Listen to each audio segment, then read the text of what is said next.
Hello दोस्तों, कैसे हैं आप सब लोग। आशा करता हूँ आप सब बहुत अच्छे होंगे। आज मैं आप सबको मुंशी प्रेमचंद की कहानी माता का हृदय सुनाने जा रहा हूँ। माधवी की आंखों में सारा संसार अंधेरा हो रहा था।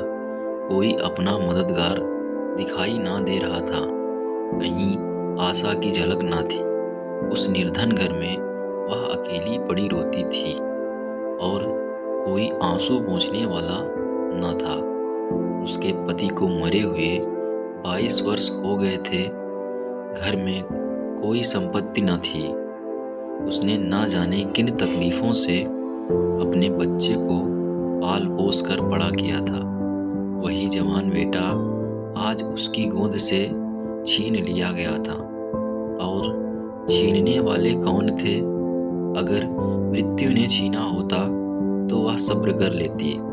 मौत से किसी को द्वेष नहीं होता, मगर स्वार्थियों के हाथों यह अत्याचार हो रहा था। इस घोर संताप की दशा में उसका जी रह रह कर इतना विफल हो जाता कि इसी समय चलूं और उस अत्याचारी से इसका बदला लूं जिसने उस पर निष्ठुर आघात किया है। मारूं या मर जाऊं, दोनों ही में संतोष हो जाएगा। कितना सुंदर, कितना होनहार बालक था। यही उसके पति की निशानी थी। उसके जीवन का आधार उसकी उम्र भर की कमाई थी। वही लड़का इस वक्त जेल में पड़ा न जाने क्या क्या तकलीफें झेल रहा होगा। और उसका अपराध क्या था? कुछ नहीं। सारा मोहल्ला उस पर जान देता था। विद्यालय के अध्यापक उस पर जान देते थे। अपने बेगाने सभी तो उसे प्यार करते थे। कभी उसकी कोई शिकायत सुनने में नहीं आई। ऐसे बालक की माता होने पर मैं उसे बधाई देती थी। कैसा सज्जन, कैसा उदार, कैसा परमार्थी। खुद भूखों सो रहे मगर क्या मजाल की द्वार पर आने वाले अतिथि को रूखा जवाब दे। ऐसा बालक क्या इस योग्य था कि जेल में जाता? उसका अपराध यही था, वह कभी कभी सुनने वालों को अपने दुखी भाइयों का दुखड़ा सुनाया करता था। अत्याचार से पीड़ित प्राणियों की मदद करने के लिए हमेशा तैयार रहता था। क्या यही उसका अपराध था? दूसरों की सेवा करना भी अपराध है। किसी अतिथि की आश्रय देना भी अपराध है। इस युवक का नाम आत्मानंद था। दुर्भाग्यवश उसमें वे सभी सद्गुण थे जो जेल का द्वार खोल देते। वह निर्भीक था, स्पष्टवादी था, साहसी था, स्वदेश प्रेमी था, निस्वार्थ था, कर्तव्यपरायण था। जेल जाने के लिए इन्हीं गुणों की जरूरत है। स्वाधीन प्राणियों के लिए वे गुण स्वर्ग का द्वार खोल देते हैं, पराधीनों के लिए नरक के। आत्मानंद के सेवा कार्य ने और उसके राजनीतिक लेखों ने उसे सरकारी कर्मचारियों की नज़रों में चढ़ा दिया था। सारा पुलिस विभाग नीचे से ऊपर तक उससे सतर्क रहता था। सबकी निगाहें उस पर लगी रहती थी। आखिर जिले में एक भयंकर डाके ने उसे इच्छित अवसर प्रदान कर दिया। आत्मानंद के घर की तलाशी हुई। कुछ पत्र और लेख मिले जिन्हें पुलिस ने डाके का बीजक सिद्ध किया। लगभग 20 युवकों की एक टोली फांस ली गई। आत्मानंद इसका मुखिया ठहराया गया। शहादतें हुई। इस बेकारी और गिरानी के ज़माने में आत्मा से सस्ती और कौन वस्तु हो सकती है। बेचने को और किसी के पास रह ही क्या गया है। नाम मात्र का प्रलोभन देकर अच्छी से अच्छी शहादतें मिल सकती हैं और पुलिस के हाथ तो निकृष्ट से निकृष्ट गवाहियां भी देववाणी का महत्व प्राप्त कर लेती हैं। शहादतें मिल गई। महीने भर तक मुकदमा क्या चला, एक स्वांग चलता रहा और सारे अभियुक्तों को सजाएं दे दी गई। आत्मानंद को सबसे कठोर दंड मिला, 8 वर्ष का कठिन कारावास। माधवी रोज कचहरी जाती, एक कोने में बैठी सारी कार्यवाही देखा करती।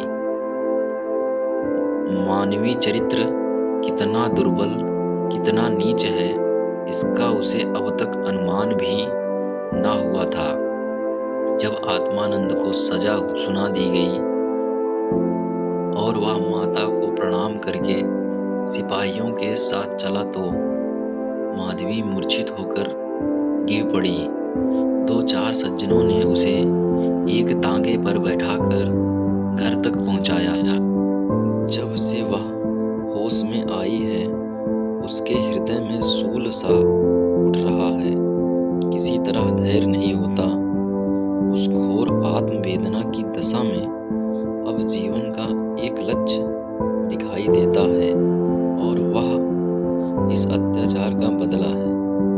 अब तक पुत्र उसके जीवन का आधार था, अब शत्रुओं से बदला लेना ही उसके जीवन का आधार होगा। जीवन में उसके लिए कोई आशा न थी। इस अत्याचार का बदला लेकर वह अपना जन्म सफल समझेगी। इस अभागे नर पिशाच बगची ने जिस तरह उसे रक्त के आंसू रुलाए हैं, उसी भांति यह भी उसे रुलाएगी। नारी हृदय कोमल है, लेकिन केवल अनुकूल दशा में। जिस दशा में पुरुष दूसरों को दबाता है, स्त्री शील और विनय की देवी हो जाती है।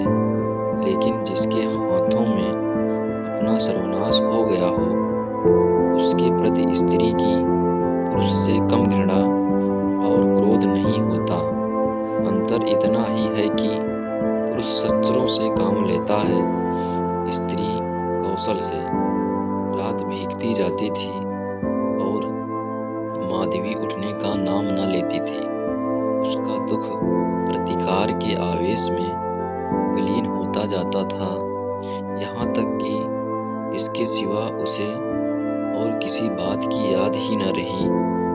उसने सोचा, कैसे यह काम होगा। कभी घर से नहीं निकली। वैधव्य के 22 साल इसी घर में कट गए, लेकिन अब निकलूंगी, जबरदस्ती निकलूंगी, भिखारिन बनूंगी, टहलनी बनूंगी, झूठ बोलूंगी, सब कुकर्म करूंगी। सत्कर्म के लिए संसार में स्थान नहीं। ईश्वर ने निराश होकर कदाचित इसकी ओर से मुंह फेर लिया है, तभी तो यहाँ ऐसे ऐसे अत्याचार होते हैं और पापियों को दंड नहीं मिलता। अब इन्हीं हाथों से उसे दंड दूंगी। संध्या का समय था। लखनऊ के एक सजे हुए बंगले में मित्रों की महफिल जमी हुई थी। गाना बजाना हो रहा था। एक तरफ आतशबाजियां रखी हुई थी, दूसरे कमरे में मेजों पर खाना चुना जा रहा था। चारों तरफ पुलिस के कर्मचारी नजर आते थे। वह पुलिस के सुपरिटेंडेंट मिस्टर बगची का बंगला है। कई दिन हुए उन्होंने एक मार्के का मुकदमा जीता था। अफसरों ने खुश होकर उनकी तरक्की कर दी थी और उसी की खुशी में यह उत्सव मनाया जा रहा था। यहाँ आए दिन ऐसे उत्सव होते रहते थे। मुफ्त के गवैये मिल जाते थे, मुफ्त की आतशबाजी, फल और मेवे और मिठाइयाँ आधे दामों पर बाजार से आ जाती थी और चट दावतें हो जाती थी। दूसरों के जहाँ 100 लगते थे, वहाँ इनका 10 से काम चल जाता था। दौड़ धूप करने को सिपाहियों की फौज थी ही। और यह मार्के का मुकदमा क्या था, वह जिसमें निरपराध युवकों को बनावटी शहादत से जेल में ठूंस दिया गया था। गाना समाप्त होने पर लोग भोजन करने बैठे। बेगार के मजदूर और पल्लेदार जो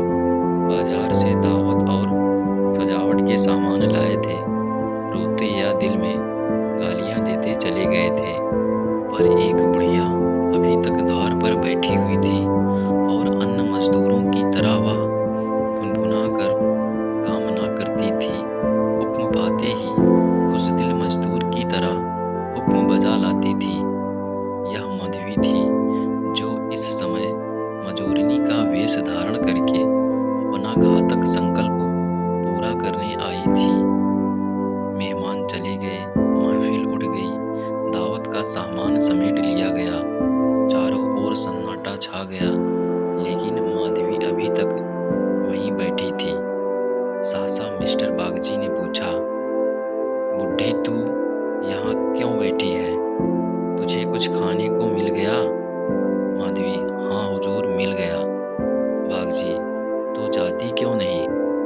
माधवी, कहाँ जाऊँ सरकार, मेरा कोई घर द्वार नहीं है। हुक्म हो तो यहीं पड़ी रहूं, पाव भर आटे की परवस्ती हो जाए। बागची, नौकरी करेगी? क्यों ना करूँगी सरकार, यही तो चाहती हूँ।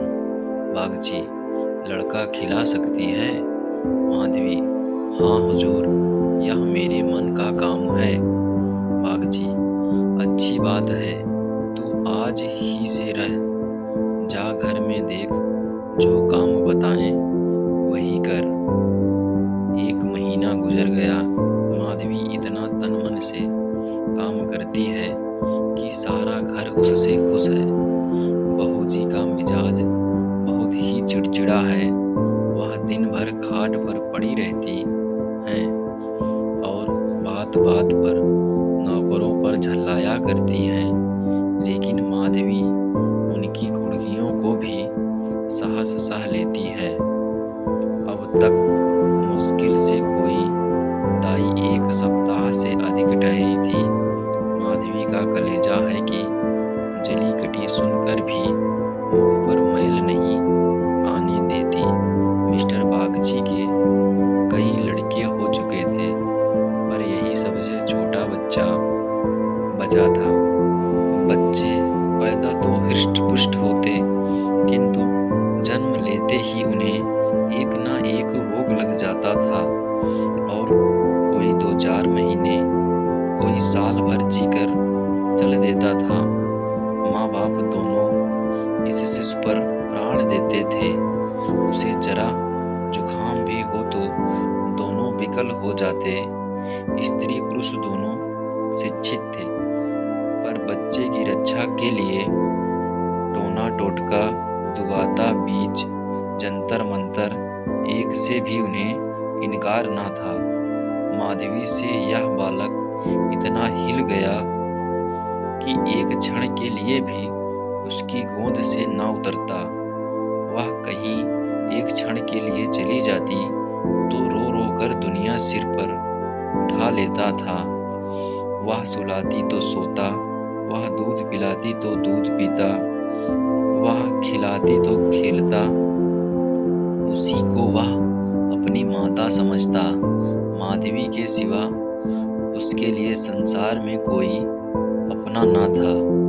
बाप को तो वह दिन भर में केवल 2-4 बार देखता और समझता यह कोई परदेसी आदमी है।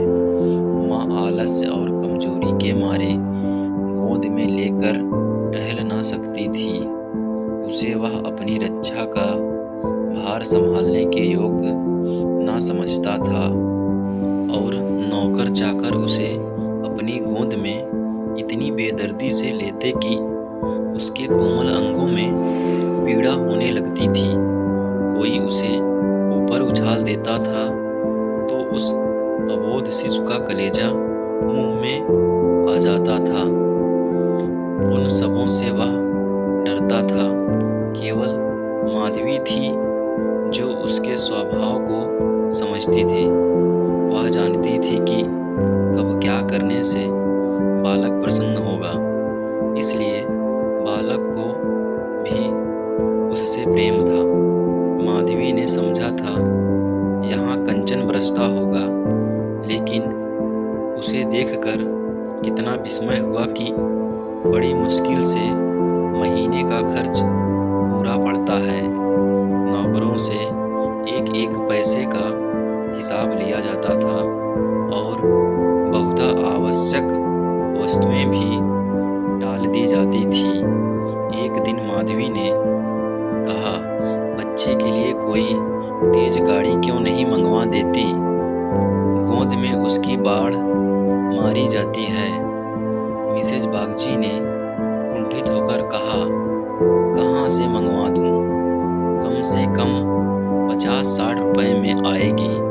इतने रुपए कहाँ हैं? माधवी,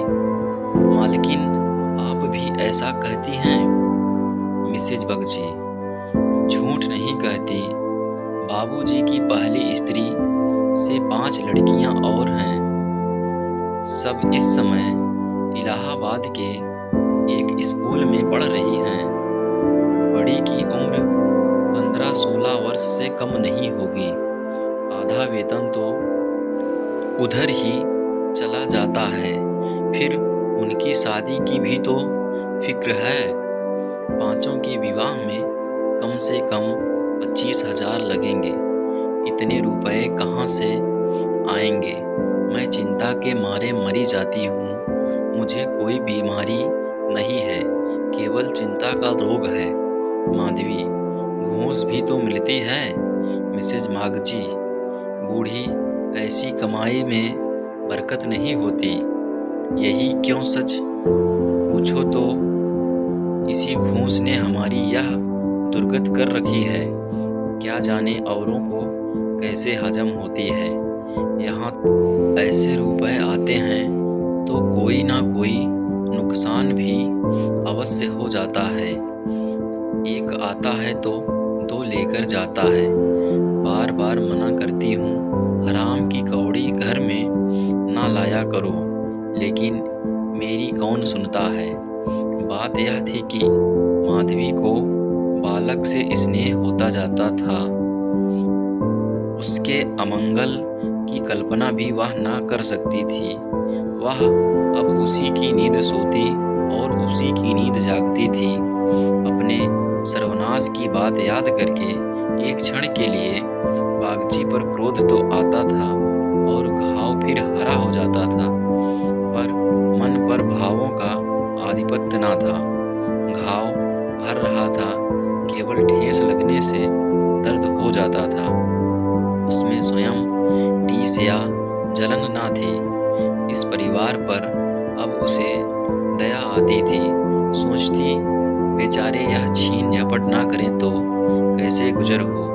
लड़कियों का विवाह कहाँ से करेंगे। स्त्री को जब देखो बीमार ही रहती है।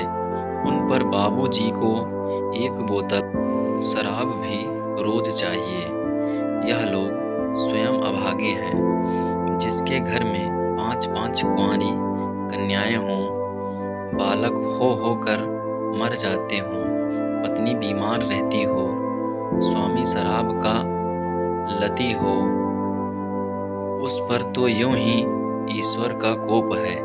इनसे तो मैं अभागिन ही अच्छी। दुर्बल बालकों के लिए बरसात बुरी बला है। कभी खांसी है, कभी ज्वर है, कभी दस्त है। जब हवा में ही शीत भरी हो तो कोई कहाँ से बचाए। माधवी एक दिन अपने घर चली गई थी। बच्चा रोने लगा तो माँ ने एक नौकर को देकर कहा, इसे बाहर बहला ला। नौकर ने बाहर ले जाकर हरी हरी घास पर बैठा दिया। पानी बरस कर निकल गया था। भूमि गीली हो रही थी, कहीं कहीं पानी भी जमा हो गया था। बालक को पानी में छपक लगाने से ज़्यादा प्यारा और कौन खेल हो सकता है।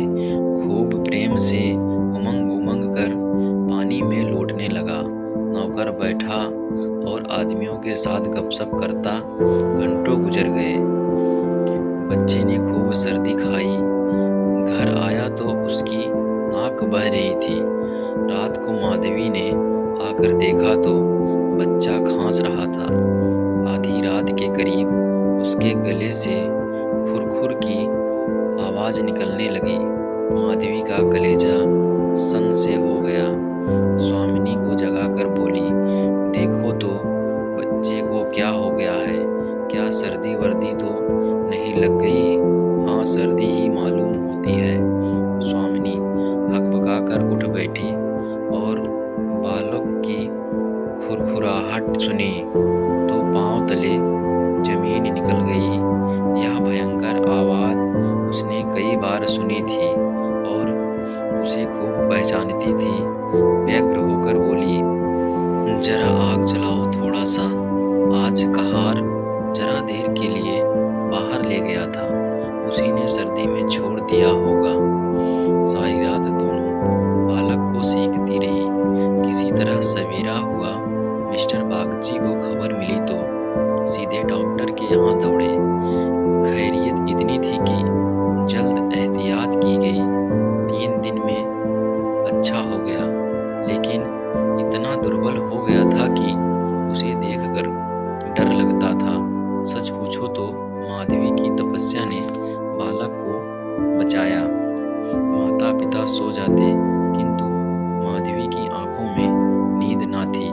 खाना पीना तक भूल गई, देवताओं की मनौतियाँ करती थी, बच्चे की बलाएं लेती थी, बिल्कुल पागल हो गई थी। यह वही माधवी है जो अपने सर्वनाश का बदला लेने आई थी। अपकार की जगह उपकार कर रही थी, विष पिलाने आई थी, सुधा पिला रही थी। मनुष्य में देवता कितना प्रबल है। प्रातः काल का समय था। मिस्टर बागची शिशु के झूले के पास बैठे हुए थे। स्त्री के सिर में पीड़ा हो रही थी। वह वहीं चारपाई पर लेटी हुई थी और माधवी समीप बैठी बच्चे के लिए दूध गर्म कर रही थी। सहसा बागची ने कहा, बूढ़ी, हम जब तक जिएंगे तुम्हारा यश गाएंगे। तुमने बच्चे को जिला लिया।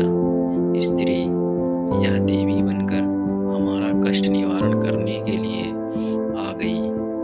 यह ना होती तो न जाने क्या होता। बूढ़ी, तुमसे मेरी एक विनती है। यूं तो मरना जीना प्रारब्ध के हाथ है, लेकिन अपना अपना पौरा भी बड़ी चीज है। मैं अभागिनी हूँ। अब की तुम्हारे ही पुण्य प्रताप से बच्चा संभल गया है। मुझे डर लग रहा है कि ईश्वर इसे हमारे हाथ से छीन न ले। सच कहती हूँ बूढ़ी, मुझे इसको गोद में लेते डर लगता है। इसे तुम आज से अपना बच्चा समझो। तुम्हारा होकर शायद बच जाए। हम अभागे हैं, हमारा होकर इस पर नित्य कोई ना कोई संकट आता रहेगा। आज से तुम इसकी माता हो जाओ। तुम इसे अपने घर ले जाओ, जहाँ चाहे ले जाओ। तुम्हारी गोद में देख मुझे फिर कोई चिंता न रहेगी। वास्तव में तुम ही इसकी माता हो। मैं तो राक्षसी हूँ। माधवी, बहू जी, भगवान सब कुशल करेंगे। क्यों जी को इतना छोटा करती हो? मिस्टर बागची, नहीं नहीं बूढ़ी माता, इसमें कोई हरज नहीं है। मैं मस्तिष्क से तो इन बातों को ढकोसला ही समझता हूँ, लेकिन हृदय से इन्हें दूर नहीं कर सकता। मुझे स्वयं मेरी माता जी ने एक धोबिन के हाथ बेच दिया था। मेरे 3 भाई मर चुके थे। मैं जो बच गया था तो माँ बाप ने समझा बेचने से ही इसकी जान बच गई। तुम इस शिशु को पालो पोसो, इसे अपना पुत्र समझो। खर्च हम बराबर देते रहेंगे। इसकी कोई चिंता मत करना। कभी कभी जब हमारा जी चाहेगा आकर देख लिया करेंगे। हमें विश्वास है कि तुम इसकी रक्षा हम लोगों से कहीं अच्छी तरह कर सकती हो। मैं कुकर्मी हूँ। जिस पेशे में हूँ उसमें कुकर्म किए बगैर काम नहीं चल सकता। झूठी शहादतें बनानी ही पड़ती हैं। निरपराधों को फंसाना ही पड़ता है। आत्मा इतनी दुर्बल हो गई है कि प्रलोभन में पड़ ही जाता हूँ। जानता ही हूँ कि बुराई का फल बुरा ही होता है, पर परिस्थिति से मजबूर हूँ। अगर ना करूँ तो आज नालायक बनाकर निकाल दिया जाऊँ। अंग्रेज हजारों भूले करें, कोई नहीं पूछता। हिंदुस्तानी एक भूल भी कर बैठे तो सारे अफसर उसके सिर हो जाते हैं। हिंदुस्तानियत का दोष मिटाने के लिए कितनी ही ऐसी बातें करनी पड़ती हैं जिनका अंग्रेज के दिल में कभी ख्याल ही नहीं पैदा हो सकता। तो बोलो, स्वीकार करती हो? माधवी गदगद होकर बोली,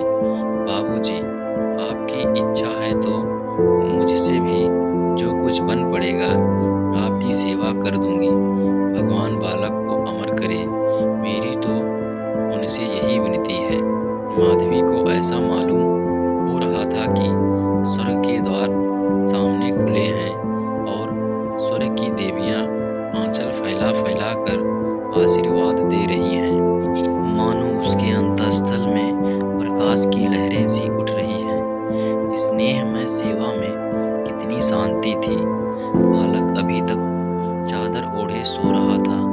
माधवी ने दूध गर्म हो जाने पर उसे झूले से उठाया तो चिल्ला पड़ी। बालक की देह ठंडी हो गई थी और मुंह पर वह पीलापन आ गया था जिसे देखकर कलेजा हिल जाता है, कंठ से आह निकल आती है और आंखों से आंसू बहने लगते हैं। जिसने इसे एक बार देखा है फिर कभी नहीं भूल सकता। माधवी ने शिशु को गले से चिपटा लिया, हालांकि नीचे उतार देना चाहिए था। कोहराम मच गया। माँ बच्चे को गले से लगाए रोती थी पर उसे जमीन पर ना सुलाती थी। क्या बातें हो रही थी और क्या हो गया। मौत को धोखा देने में आनंद आता है। वह उस वक्त कभी नहीं आती जब लोग उसकी राह देखते होते हैं। रोगी जब संभल जाता है, जब वह पथ लेने लगता है, उठने बैठने लगता है, घर भर खुशियां मनाने लगता है, सबको विश्वास हो जाता है कि संकट टल गया। उस वक्त घात में बैठी हुई मौत सिर पर आ जाती है। यही उसकी निठुर लीला है। आशाओं के बाग लगाने में हम कितने कुशल हैं। यहाँ हम रक्त के बीज बोकर सुधा के फल खाते हैं। अग्नि से पौधों को सींचकर शीतल छांव में बैठते हैं। दिन भर मातम होता रहा, बाप रोता रहा, माँ तड़पती थी और माधवी बारी बारी से दोनों को समझाती थी। यदि अपने प्राण देकर वह बालक को जिला सकती तो इस समय अपना धन्य भाग समझती। वह अहित का संकल्प करके यहाँ आई थी और आज जब उसकी मनोकामना पूरी हो गई और उसे खुशी से फूला ना समाना चाहिए था, पर उससे कहीं घोर पीड़ा हो रही थी। जो अपने पुत्र की जेल जाने में हुई थी, रुलाने आई थी और खुद रोती जा रही थी। माता का हृदय दया का आगार है। उसे जलाओ तो उसमें दया की ही सुगंध निकलती है, पीसो तो दया का ही रस निकलता है। वह देवी है। विपत्ति की क्रूर लीलाएं भी उस स्वच्छ निर्मल स्रोत को मलिन नहीं कर सकती। दोस्तों, अगर कहानी पसंद आई है तो चैनल को सब्सक्राइब करिए, वीडियो को लाइक करिए। धन्यवाद।